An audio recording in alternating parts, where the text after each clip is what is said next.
Assalamualaikum warahmatullahi wabarakatuh.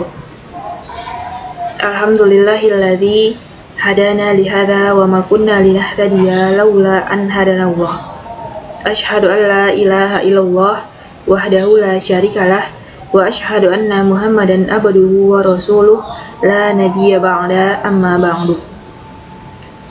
Puji syukur kita ucapkan kehadirat Allah Subhanahu wa taala yang telah melimpahkan rahmat dan karunia-Nya kepada kita. Kemudian, selawat berangkaikan salam kita kirimkan buat pucuk junjungan umat Islam sedunia, yakni baginda Rasulullah Shallallahu Alaihi Wasallam. Yang terhormat, Bapak dosen pengampu mata kuliah tafsir ayat-ayat sosial politik dan ekonomi, Bapak Muhammad Hanif. Baik, pada kesempatan kali ini saya Wahyuni Safitri akan menyampaikan salah satu materi pembelajaran kita yang bertemakan taat kepada Allah dan Rasul-Nya. Taat kepada Allah dan Rasul-Nya terdapat dalam firman Allah surat An-Nisa ayat 59. Bismillahirrahmanirrahim. Ya ayyuhalladzina amanu atiiullaha wa atiiur rasul wa ulil amri minkum. Fa in tanaza'tum fi syai'in faruddu ila Allahi war rasuli in kuntum tu'minuna billahi wal yaumil akhir. Dzalika khairu wa ahsanu ta'wila. Yang artinya, hai orang-orang yang beriman, taatilah Allah dan taatilah Rasul-Nya dan ulil amri di antara kamu. Kemudian jika kamu berlainan pendapat tentang sesuatu, maka kembalikanlah ia kepada Allah dan Rasul-Nya.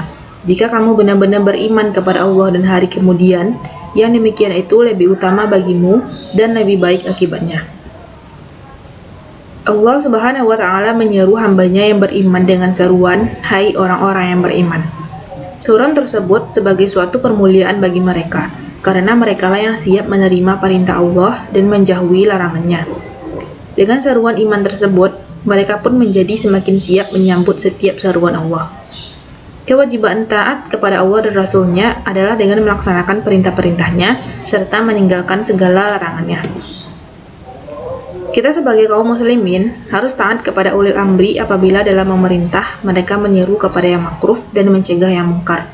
Tetapi jika mereka menyuruh kepada hal-hal yang dapat melalaikan kewajiban untuk taat kepada Allah atau bahkan menyuruh perbuatan yang melanggar aturan Allah, maka setiap kita kaum muslimin tidak boleh menaatinya.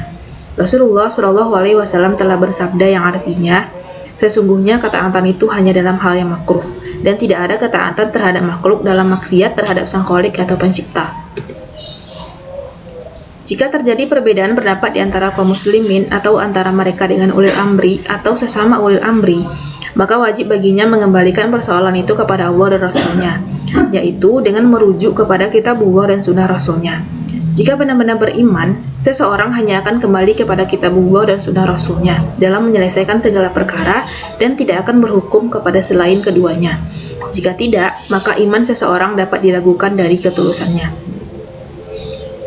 Jika seseorang benar-benar beriman kepada Allah dan hari akhir, ia akan taat kepada Allah dan Rasul-Nya karena ia mengimani benar bahwa Allah sesungguhnya Maha mengetahui segala sesuatu, baik yang nampak maupun yang tersembunyi.